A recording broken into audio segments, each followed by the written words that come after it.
అందరికీ నమస్కారం. Welcome to news local.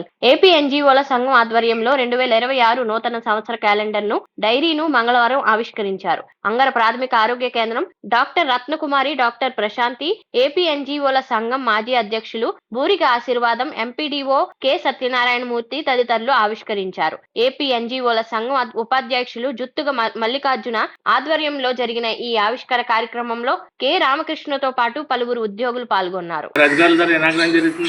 నా పేరు జే మల్లికార్జునుడు. నేను మెనపాటి యూనిట్ అధ్యక్షులు, అలాగే కోనసీమ జిల్లా ఉపాధ్యక్షులుగా పనిచేస్తున్నాం. మరి ప్రస్తుత గవర్నమెంట్లో మన గతంలో ఎన్నో బకాయిలు ఉన్నాయి. మరి ఈ సంక్రాంతి సందర్భంగా మరి సిపిఎస్ ఉద్యోగులు 60 నెలలు డిఏ బకాయిలు డిఏఎస్ ఇచ్చారు, అలాగే రిటైర్డ్ ఎంప్లాయీస్ కూడా ఇచ్చారు. మరి అతి త్వరలో మనకి 12 PRC కమిషన్ కూడా ఏర్పాటు జరుగుతుంది. అలాగే ఉద్యోగులు అనేక రకాల డిమాండ్లు ఉన్నాయి. మన అందరూ కూడా గత బకాయిలు మనకి ఏపీ జిల్లా కానీ, సరెండర్ లీవ్ కానీ, అలాగే సచివాలయ ఉద్యోగుల యొక్క ప్రమోషన్లు కానీ, మరి అన్నిటి మీద కూడా ఎన్జిఓ సంఘ నాయకులు, రాష్ట్ర నాయకులు, విద్యాసాగర్ నాయకత్వంలో ప్రభుత్వం చర్చలు జరుగుతున్నాయి. మరి ఇవన్నీ కూడా మనం సాధిస్తామని నమ్మకం ఉంది.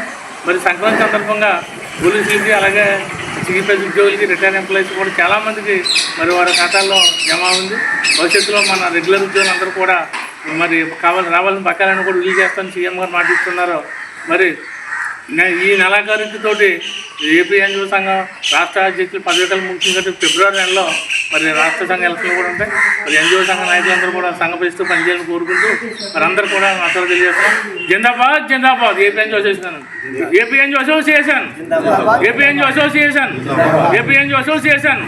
ఉద్యోగుల ఐక్యత, గట్టిగా ఉద్యోగుల ఐక్యత, ఉద్యోగ ఉపాధ్యాయ కార్మిక పెన్షన్ ఐక్యత, ఉద్యోగ ఉపాధ్యాయ కార్మిక పెన్షన్ ఐక్యత. Thank you.